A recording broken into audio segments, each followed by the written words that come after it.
Good morning, how are we doing? I've got the coffee ready. I had to go to the co-op to be able to actually have coffee. Hallie went to Aldi yesterday, got some stuff for Mum and Dad, dropped that off, got some stuff for us, didn't get coffee, don't think she realised we needed coffee. And then I was like, right, I'll pop out to the shops, get the coffee and a few bits for having, doing a movie and having dinner last night. Cool. Didn't get coffee again. So, you know, little, I know I said an emergency room for coffee, that's silly, but yeah, there was none. There's definitely none in the tin. Yeah, so here we are, we've got some now, which is good. And here we go, Saturday morning, 23rd of May. Pal was on her way down. She was waiting before me, but was then reading in bed. She's got some books from Amazon to read rather than just TV and that sort of thing, which is great.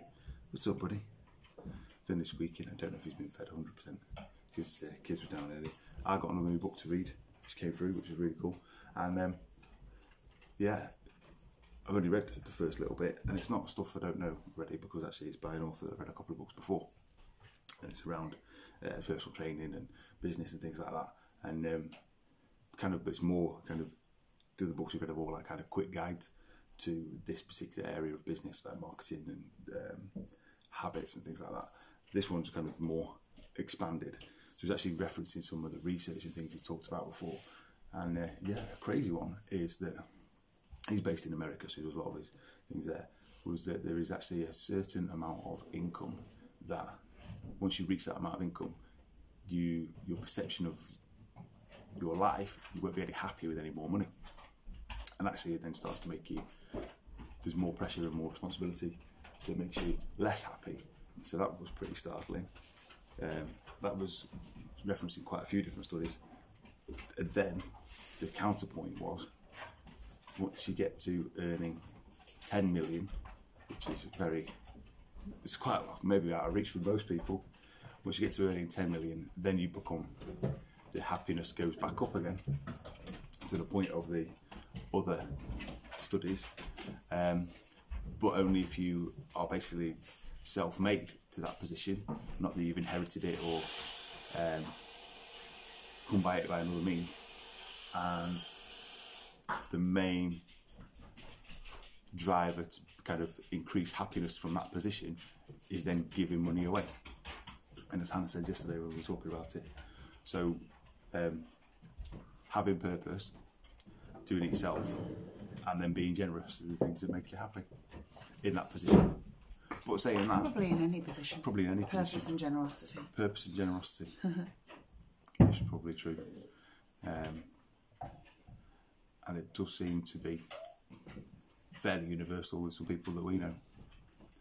Yeah. Of generosity, doing things right, doing right by people. Yeah. Is better than just the pursuit of stuff and finance and things like that. Actually, that's another bit of the book. It said lots of small experiences, experiential things are better, have been shown to be better psychologically than even kind of saving up for one large experience. And experience over material things as well. Experiences over material things. I'm glad that we spent all those years not doing stuff on our house and spending money on holidays. Maybe that's there you it. go. There you go. That's why we're happy. We might not have a finished house, but we had some really good experiences. It's getting closer. It's getting closer. Just in time to sell it. That's it. Good morning, Paul. Boom. Hey, Kirby. He's coming. He's looking for a workout. That's not until 9:30 today. Ah, Pablo. He knows. He knows. Yeah. So there we go. That was interesting. Very interesting. Yeah, but I had a horrible shock this morning. Which was? Well, Levi told me he'd gone to the shop to buy instant coffee. He came back. And I said, coffee. Instant coffee. No. I said, what do you mean he's gone to the shop to buy instant coffee? And he said, well, definitely coffee. I don't know if it was instant, but isn't that just like instant hot chocolate? I'm like, no, it's not. It's not the same thing. I'm not drinking that rubbish. Thankfully, you didn't. You got proper coffee. I have a theory around instant coffee. Yeah. That actually you can get the good stuff, the canned stuff that's almost like really fine. Yeah. And if you make it in a certain way, it's definitely better. I think what's happened with instant coffee is it's kind of like you put a teaspoon in and make your coffee. Well, that's just like dirty water, really. Yes. It's not strong enough, is what I'm saying. Yeah, but it's still not going to taste like proper coffee. No, it's not. But and there's a difference between like cafetiere coffee and then the stovetop. yeah, So the best situation is clearly this is irrelevant, but the only situation really that instant coffee is definitely needed is things like wild camping. no, I'd rather have tea. You've got to take milk and taking that for 3 days. Okay, I'd rather have green tea. Oh, you're just full of it. I'd rather have water. Don't give me that filth. Sorry to anybody. Like, I've actually got friends who we had to, when they used to come round to ours a lot, we had to keep instant coffee in the house because they preferred instant coffee to fresh coffee, and I was never really sure why we were friends. Hey, James. Yeah, crazy days. That's mental to say that. That is really mental. But yes, everyone's got their own taste, and other brands of coffee and types of coffee are always available to sort your own taste. Very judgy this morning. I am. I'm feeling judgy. Saturday morning. Saturday morning judginess. Saturday morning, and I'm awake. No, I'm not feeling judgy. Sorry, it's only when it comes to coffee. You know me. Just coffee. Interesting that though, isn't And it? Crocs. Crocs. Coffee and Crocs. If you drink instant coffee and you wear Crocs, we can't be friends. It's pretty much how it goes. Oh dear. My brother-in-law gets away with it because he drinks proper coffee. Oh my gosh. Yes. Crocs and socks. Even. Oof. Sandals and socks. My dad went through a big like Jesus thing where he wore sandals and socks, which is Joe, you make up for it by having an amazing personality, so it's okay. There you go. There's good reasons. There's good reasons to drink decaf. I haven't found one yet, but no. I actually drink it because I like the taste though. Not Yeah, true. so if the decaf, I have had really good fresh decaf before that tastes as good as proper coffee. So in that case, it doesn't bother me. Yeah. When I was a coffee trainer for Moto Hospitality. Oh, Ratazza. Moto Hospitality. It sounds interesting. It's Motorway Services. They have coffee trainers. They completely changed the whole every restaurant. Put sorry. a Costa style counter in. Now they've actually changed them to Costa. I don't know. Maybe the coffee training wasn't that good. It was good when I was there. Okay. That's why, because I left and they went That's downhill why. 2 years later. Anyway, because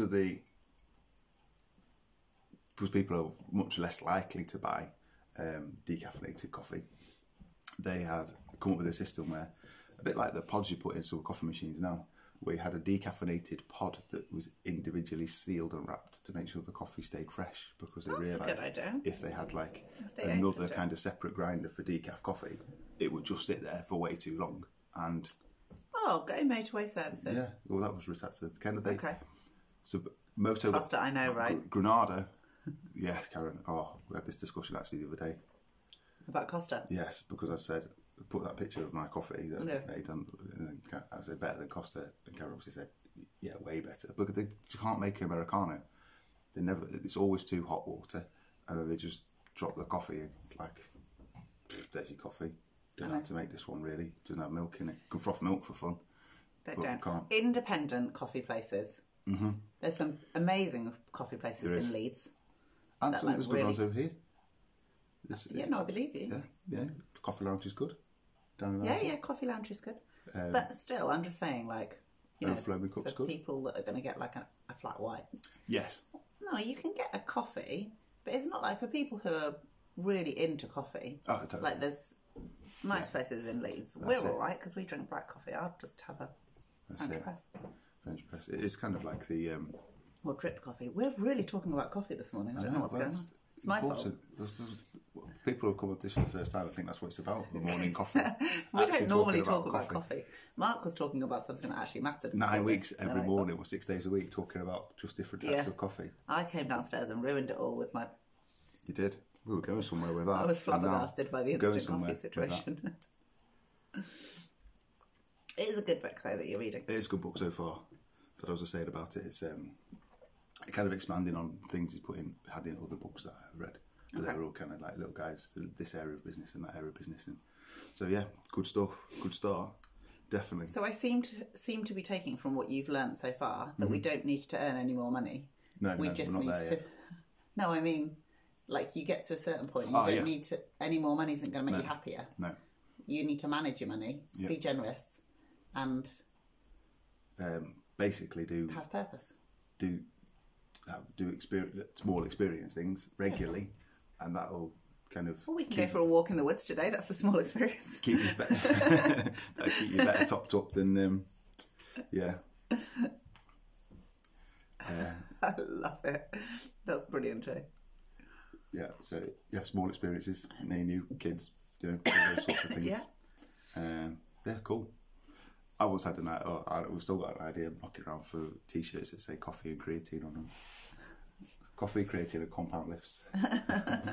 So yeah, get that. They do good coffee actually. Who? Down at Shirefit. Shirefit, yeah, goodness. Just down the little CrossFit place down near us. Levi goes there for his kids' CrossFit. Well, they would do. I mean, he would. He went twice or 3 times, and then coronavirus. So shame. It is a really good, very good setup. Place. Nice little coffee. Yeah. Area. Yeah, massively recommend it for anybody who's wanting to try out CrossFit. Really good coaches as well. Really good coaches, really good coffee, really friendly people. Very friendly people. Yeah. Super inclusive. Yeah. What more do you want? Can't knock it. You can't. I've actually seen someone there. Friendlier than some churches. No, someone who really definitely not into exercise, and I don't know if it was a secret thing because he was quite surprised to see me. But yeah, he got really into it as well. So yeah, definitely recommend it. Also recommend Flax, obviously. That's a great gym. Yeah, but it's not CrossFit. Gym. It's not CrossFit. So, if you wanted to try out CrossFit. Yeah, totally. As stated previously, there are other gyms. yeah, there are other gyms. That is true. There's also your lounge. There is also your lounge. There's also if you just don't outside on the front lawn. There is. Try and be discreet if you do frog pumps for the neighbours. But Mark went through a whole season where he kept doing walking lunges all around the block, and in the summer, on the field instead. In the summer, it was really hot, and he was doing them in just his shorts. He had a shirt off. And a little while later, I had to tell him that he should probably put his shirt on because I'd heard some of the kids talking about the strongman that does workouts in his pants. They weren't that short. Oh, maybe actually some. It was only because he was lunging, I guess. So he probably But I was like, oh man, that's hilarious. The neighbourhood kids think Mark's lunging around the neighbourhood in just his pants. They'll be calling the men in white coats soon. They won't be calling child protection or something worse. It was really funny. So after that, he wore a t-shirt. There you go. I do highly recommend walking lunges as people in MW Fitness Online. Yeah. Well, no, because that's aiming to do 5 days a week of some sort of lunges. But the girls I work with, they're always just constantly getting us to squat and lunge. What's your problem? You really like lunges, don't you? I'm like, they're really good. You should do them. They are really good. And actually, working in the body weight, you've got your squat pattern and you've got your lunge pattern. Yeah. And not much else. I mean, there is other moves, of course, but yeah. There are other moves, but a lot of the time it's variations on a theme, isn't it? Yeah, it is. Well, that's true. Your body only moves in so many directions. 6, really. Do you know what I mean? 7 if you count carrying stuff. You can call them fancy names and you can add little extra bits in, but at the end of the day, it all comes down to the same basic principles. With the overhead French tricep press extension, that one, that's a good name. But realistically, your bottom half moves in very limited ways. Yeah, it's true. Your knees bend one way. You can't bend them the other way. If you do, you're in trouble. Yeah, it's true. Right? Yeah. That's it. Yeah. So you can do that one leg at a time, or both legs at the same time. There isn't really much more, is there? Yeah, there is. It's just that people are trying to repackage things and make it shiny and new. Realistically, it comes under the same basic stuff. It does. Yeah. So then it comes That's true with a lot of things, really. It is. Actually, there's something this guy talks about in another book. He uses a couple of examples of people who kind of take what's counted as normal. Morning, John. And I can't press things. It's slightly different on this phone. Yeah. It's the Huawei iPhone. Take things that almost are normal and market it. So he uses the example of a company called Bulletproof Coffee that grew kind of really rapidly. And basically they emphasised this particular fungal cleaning that became kind of more prevalent in coffee production. Literally, coffee production. We're still on coffee. We're still on coffee. And they marketed it and were able to sell coffee basically at 2.3 times the price of a normal bag of coffee on average. But all they were emphasising is a process that actually the coffee growers had started doing anyway. That's not quite accurate. Because that was the coffee. Yeah. But the Bulletproof Coffee was having it with MCT. Yes, and they sold all grass-fed that as well. butter. But actually the coffee side, they managed to sell coffee at... But that was how they managed twice to the sell price. it, was because of the thing that you're saying. But they'd done And this then they whole created thing, the whole thing around it. And then Bulletproof Coffee, and he'd and then been they did- climbing up a mountain in the Himalayas or something, and some Sherpa had told him about this way of having coffee, and added to it. That kind of added to the whole package of it. And then because it was coffee with butter, they then basically repackaged the ketogenic diet into the bulletproof diet. And that's it. Didn't take anything really that was new. They just marketed something very that clever with marketed marketing. something that became emphasised by the FDA in America, that all coffee coming into the country has to have this cleaning, so we don't want this fungus getting into America. Okay, but all the coffee growers started doing that. Didn't tell anyone, they just did it. Bulletproof made it a big thing. Added the butter, added the ketogenic diet with a book and a... yeah. But the MCT oil, Yeah, the MCT oil, that's legit. That's legit. I still have my MCT oil in my coffee. But a nice little bit of coconut oil. I just have It's coconut way oil. nicer than Well, it's just half a pack of cheaper. butter. No, so they do MCT oil and butter. It's like the super fat coffee, and then you blend it all. It's really, really creamy. But I don't like it because I have black coffee. So if you blend butter and oil in your coffee, it just tastes like butter and cream. Coffee and cream. And then if you actually go a little Which bit for further, Americans, I guess, is good. if you actually go a little bit further, then you've bombed a ton of macros on your first coffee of the day. They also advocate intermittent fasting. True. That's how they do it. That's how they do it. So you wouldn't even have that coffee until after lunch. No, they do. You can have the bulletproof coffee. But that's not fasting. No, I know it's not. Oh dear. I know. Let's not get into it now. I'm sorry. I'm going to go find their website, try to set Clearly, fire I've to done it. more research on bulletproof coffee than you have. Yeah. I know we did try it a couple of times. And I just couldn't do the butter part. It was like, it's just too much. But too creamy. the MCT oil is like a legitimate thing that is helpful in terms of like your adrenals and stuff like that when you're having the coffee. Yeah, definitely. So that's good. Why not? Why not? Cool. So, yeah. We've got some super deep stuff about coffee this morning. Well, I feel like Sometimes we say stuff that matters. but I feel like we've kind of lived up to the name of the thing, the morning coffee. You know, we actually talked about coffee for once, and there's some legitimate things in there. I like your idea of doing evening ones, wine time. Wine time thoughts. Wine time thoughts. That's just because I shared it so late yesterday. Yeah, we should do that instead sometime. Yeah. Yeah, have a Friday night one. There's a bit of music in the background. Yeah. Yeah, Large It Fridays. From Pete Tone back in the 90s. Wow, I'm showing my age now. Anyway, have a great day, guys. Got boot camp at 9:30. Back here on this page if you just want to watch. I'll wear If you want to watch Mark working out. I'll wear a decent length of shorts. Away we go. And a shirt. And a shirt, yeah, 100%. 100%, yeah. That's cool. And then anything else we can help support, point you in the right direction of. Definitely not bulletproof coffee. Don't try that. We won't tag them in this video. We're happy to do that. So have a really good Saturday and Sunday, and we'll see you again weekend. on Monday morning. We'll hopefully have probably been to the shop to buy more coffee because that won't last till then. Have a good one.